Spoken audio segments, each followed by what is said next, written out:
Assalamualaikum warahmatullahi wabarakatuh. Ibu Bapak Kepala Sekolah yang saya hormati, Alhamdulillah pagi siang ini, setengah siang ini, saya bisa hadir dalam rangka pembinaan manajerial kepala sekolah yang berkaitan dengan pembuatan KTSP.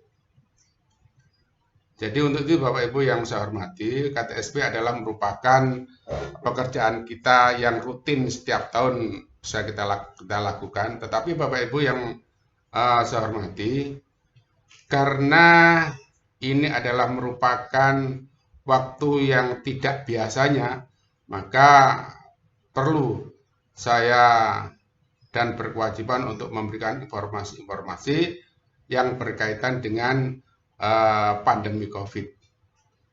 Ibu Bapak yang saya hormati, untuk meringankan kesulitan pembelajaran di masa COVID-19, kurikulum darurat dan modul pembelajaran dapat digunakan.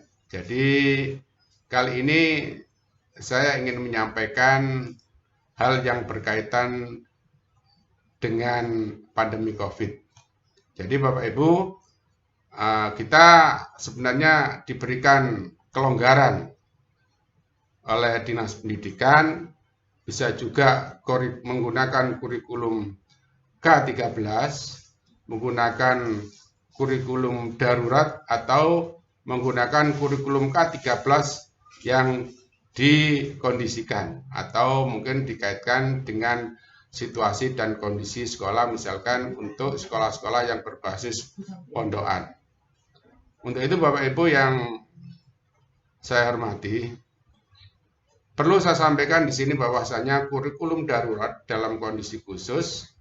Jadi yang pertama untuk mengurangi beban guru dalam melaksanakan kurikulum nasional dan siswa dalam keterkaitannya dengan penentuan kenaikan kelas dan kelulusan.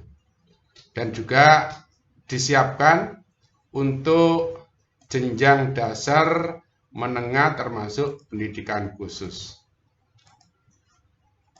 Bapak Ibu yang saya hormati, jadi kurikulum darurat merupakan penyederhanaan kompetensi dasar yang mengacu pada kurikulum 2013. Kurikulum darurat ini dalam kondisi khusus memang merupakan, ini bisa kita jelaskan akan kurikulum darurat. Yang pertama adalah penyederhanaan kompetensi dasar untuk setiap mata pelajaran sehingga berfokus pada kompetensi esensial dan kompetensi prasyarat untuk kelanjutan pembelajaran di tingkat selanjutnya. Tentu kemudian ketentuan kurikulum darurat, jadi pelaksanaan kurikulum berlaku sampai akhir tahun ajaran atau tetap berlaku walaupun kondisi khusus sudah berakhir. Satuan pendidikan dapat memilih dari 3 opsi pelaksanaan kurikulum. Jadi yang pertama tetap menggunakan kurikulum nasional 2013 silakan. Yang kedua menggunakan kurikulum darurat dalam kondisi khusus silakan, atau melakukan penyederhanaan kurikulum secara mandiri.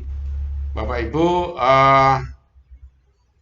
yang saya hormati, jadi kurikulum darurat diharapkan akan memudahkan proses pembelajaran di masa pandemi. Jadi kalau kita lihat bahwasanya dampak bagi guru memang tersedianya acuan kurikulum yang sederhana, berkurangnya beban mengajar, guru dapat berfokus pada pendidikan dan pembelajaran yang esensial dan kontekstual, kemudian kesejahteraan psikososial guru meningkat. Namun dampak dari siswa bahwasanya siswa tidak dibebani tuntutan menuntaskan seluruh capaian kurikulum dan dapat berfokus pada pendidikan dan pembelajaran yang esensial dan kontekstual. Jadi kesejahteraan psikososial siswa meningkat. Dan ini juga dampak dari dampak bagi orang tua tentunya memang mempermudah pendampingan pembelajaran di rumah, kemudian kesejahteraan psikososial orang tua meningkat. Sehingga dengan demikian kurikulum darurat diharapkan dapat membantu mengurangi kendala yang dihadapi guru, orang tua, anak selama masa pandemi. Jadi Ibu Bapak yang saya hormati, kalau kita lihat di sini komponen-komponen dokumen 1 KTSP tahun ajaran 2020 atau 2021 ini, yang pertama misalkan di sini nanti kita bisa lihat halaman sampul, lembar pengesahan, kemudian data pengantar atau daftar isi, kata pengantar atau daftar isi, kemudian nanti ada bab 1 pendahuluan, bab 2 visi misi tujuan satuan pendidikan. Nah, dokumen 1 KTSP ini sekali lagi bisa berubah menjadi nanti kalau ada sudah pada bab 4 bab 5 jadi bab 3-nya itu adalah muatan dan struktur kurikulum, kemudian bab-babnya adalah pelaksanaan pembelajaran pada masa pandemi COVID. Ini yang kita perhatikan Bapak Ibu. Jadi perubahan-perubahan yang menyolok di sini ada pada bab 4, yaitu pelaksanaan pembelajaran pada masa pandemi COVID. Kemudian bab yang kelima adalah kalender pendidikan. Kemudian bab yang keenamnya adalah penutup. Kemudian Bapak Ibu sekalian yang saya hormati, rumusan kalimat pengesahan. Jadi berdasarkan hasil rapat Dewan Pendidikan bersama Komite Sekolah Kurikulum SMP yang ditetapkan adalah disahkan dan dilaksanakan di Satuan Pendidikan pada tahun ajaran 2020 dan 2021. Kalau kita lihat 2021. Nah, ini daftar isinya Bapak Ibu, jadi memuat seluruh komponen isi yang tersaji dalam dokumen dan kesesuaian halaman. Bab 1 coba kalau kita lihat di sini ada latar belakang. Latar belakang itu yang meliputi nanti rasionalisasi pengembangan kurikulum seperti biasanya, karakteristik kurikulum, kemudian tujuan pengembangan kurikulum sebagai acuan pelaksanaan pendidikan, pembelajaran, dan penilaian di satuan pendidikan. Kemudian di situ nanti ada acuan konseptual, jadi ada landasan yuridis, semua regulasi, termasuk dalam hal ini adalah regulasi yang baru tentang yang berkaitan dengan COVID. Kemudian nanti prinsip pengembangan kurikulum. Nah, prinsip pengembangan kurikulum ini Bapak Ibu sekalian yang perlu kita perhatikan. Bab keduanya, ada bab 2 nanti berkaitan tentang visi, misi, dan tujuan satuan pendidikan. Ini penting, kenapa? Karena tujuan tidak akan tercapai, tidak akan terarah kalau tidak ada visi dan misi dari sekolah. Kita arahkan kemana sebenarnya nanti anak didik kita itu tergantung daripada visi itu sendiri. Nah, ini dalam visi misi ini akan memuat tujuan pendidikan, nanti berkaitan tujuan pendidikan nasional, tujuan pendidikan dasar. Kemudian setelah itu kita bisa melihat yang B adalah visi satuan pendidikan. Tentunya ini boleh ya, jadi untuk visi misi itu nanti berapa tahun sekali akan dirubah. Setelah kita evaluasi, kemudian ada perubahan-perubahan, mungkin penambahan atau pengurangan, silakan. Mungkin misalkan ada penambahan yang berkaitan dengan adiwiyata, maka nanti bisa ditambahkan dengan kaitan dengan lingkungan yang ada. Kemudian yang C, Bapak Ibu, misi satuan pendidikan itu sendiri, nanti tentunya merupakan apa itu uraian-uraian daripada visi yang disiapkan, yang ditentukan itu. Terus kemudian yang D adalah tujuan satuan pendidikan. Bapak Ibu, saya rasa ini adalah merupakan pekerjaan rutin tahunan. Jadi Ibu Bapak sudah tidak asing lagi. Kemudian untuk bab yang 3 ini struktur dan muatan kurikulum.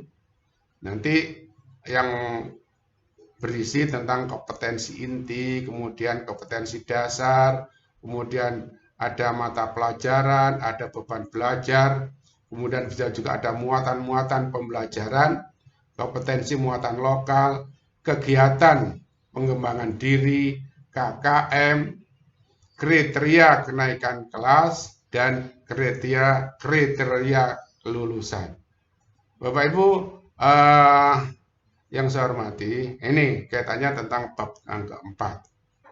Untuk bab yang keempat ini, pelaksanaan pembelajaran pada masa pandemi COVID.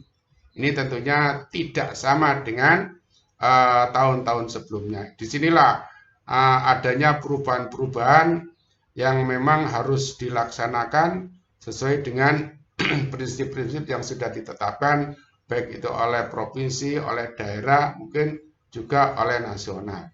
Jadi yang pertama adalah prinsip kebijakan.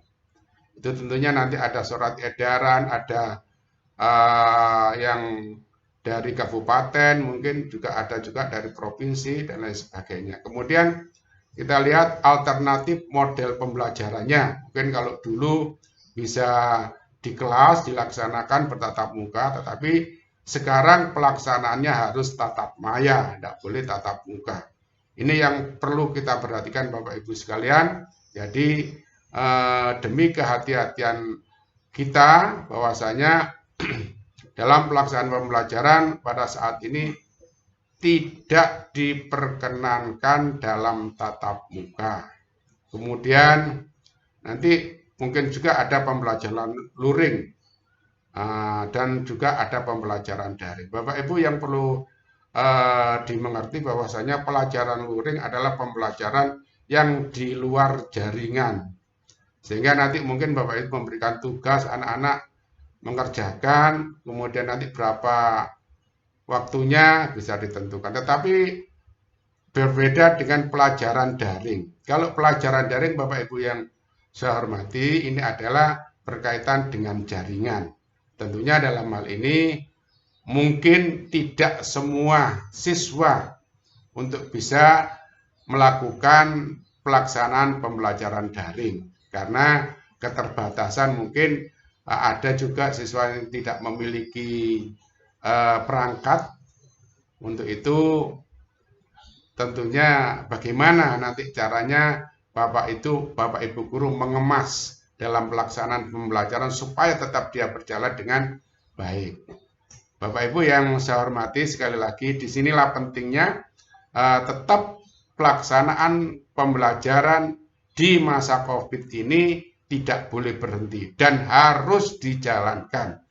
Nah, di sini pemerintah bisa memberikan alternatif, ada pembelajaran luring, ada pembelajaran daring. Ini yang paling penting. Jadi apa itu artinya luring?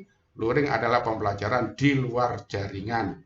Mungkin nanti bisa dilakukan di rumah dengan dikirim lewat WA atau dengan perangkat yang lainnya. Tetapi kalau pembelajaran daring adalah bertatap maya. Jadi ada Bapak Ibu mengajar dari rumah, tetapi anak-anak juga belajar di rumah. Itulah yang perlu ditekankan pada Bapak Ibu guru sekalian supaya memahami itu. Oke Bapak Ibu. Nah, sekarang bab yang keempat. Ini tentang kalender pendidikan. Kalender pendidikan ini itu tentang pengaturan tentang permulaan tahun ajaran jumlah minggu efektif belajar dan satuan tahun ajaran. Yang C adalah jadwal waktu libur atau jeda tengah semester, antar semester libur, libur akhir tahun ajaran, libur keagamaan, hari libur nasional, dan hari-hari libur khusus. Ini sudah seperti biasa, tentunya nanti kalender ini Bapak Ibu sekalian sudah dirancang oleh provinsi, kemudian tingkat kabupaten hanya mungkin menyederhanakan sesuai dengan situasi dan kondisi di daerah masing-masing. Tetapi acuan tetap dari provinsi. Bab yang keenam Bapak Ibu perlu diketahui, lampiran-lampirannya nanti yang harus disertakan dalam dokumen 1 itu, KTSP itu, yang pertama adalah nanti jangan lupa analisis ketentuan peraturan perundang-undangan mengenai kurikulum. Cantumkan juga analisis kebutuhan peserta didik, satuan pendidikan, dan lingkungan. Analisis ketersediaan sumber daya pendidikan, analisis pemetaan kompetensi dasar, kemudian nanti siska tim pengembangan kurikulum. Jangan lupa ini harus disertakan. Ini dibuat sungguhan atau hanya abal-abal, jadi biar tahu. Kemudian undangan revisi KTSP harus disertakan juga, bila perlu nanti ada daftar hadirnya. Ini harus disertakan, daftar hadirnya juga peserta revisi, itu nanti dari timnya siapa saja. Dan juga jangan lupa Bapak Ibu notulen revisi KTSP-nya dan berita acara revisi KTSP. Jadi hasil validasi pengawas Dinas Pendidikan dan Kebudayaan Kabupaten Sidoarjo. Jadi ini jangan sampai ada yang dikurangkan. Nanti kalau dari lampiran-lampiran ada yang tertinggal dan kurang, insya Allah nanti Bapak Kepala Dinas tidak akan memberikan tanda tangannya. Jadi itu Bapak Ibu sistematikanya yang sudah kita jelaskan. Jadi bab 1 sampai dengan bab 6 ini harus dilengkapi. Sekali lagi sebelum ditandatangankan oleh Bapak Kepala Dinas, jangan lupa ini harus sepengetahuan Bapak pengawas masing-masing. Jangan sampai ada yang nyelonong langsung ke Kepala Dinas, tidak mungkin nanti akan bisa ditandatangani secara langsung. Tentunya nanti ada diketahui oleh Bapak pengawasnya dulu, kemudian nanti setelah dianalisis, dilihat kekurangannya apa, maka baru nanti diparap. Setelah diparap, kemudian baru bisa dinaikkan ke Bapak Kepala Dinas Pendidikan. Itu Bapak Ibu, saya rasa yang perlu saya sampaikan kepada Bapak Ibu sekalian, sekali lagi, bahwasanya ini adalah merupakan pekerjaan rutin kita tahunan. Tetapi sekali lagi karena ini ada masa pandemi, maka perlu ada revisi-revisi yang tegas dalam pelaksanaan pembelajaran supaya ia tetap berjalan dengan baik dan lancar. Itu kurang lebihnya apa yang bisa saya sampaikan. Nanti kalau Bapak Ibu masih ada yang kurang jelas, silakan bisa di-chat ke saya secara langsung, mungkin baik lewat WA ataupun langsung bisa ketemu dengan saya. Insya Allah saya akan bisa menjelaskan. Sekali lagi inilah yang bisa saya sampaikan. Mudah-mudahan ada manfaatnya. Akhirul kalam, wassalamualaikum warahmatullahi wabarakatuh. Semangat!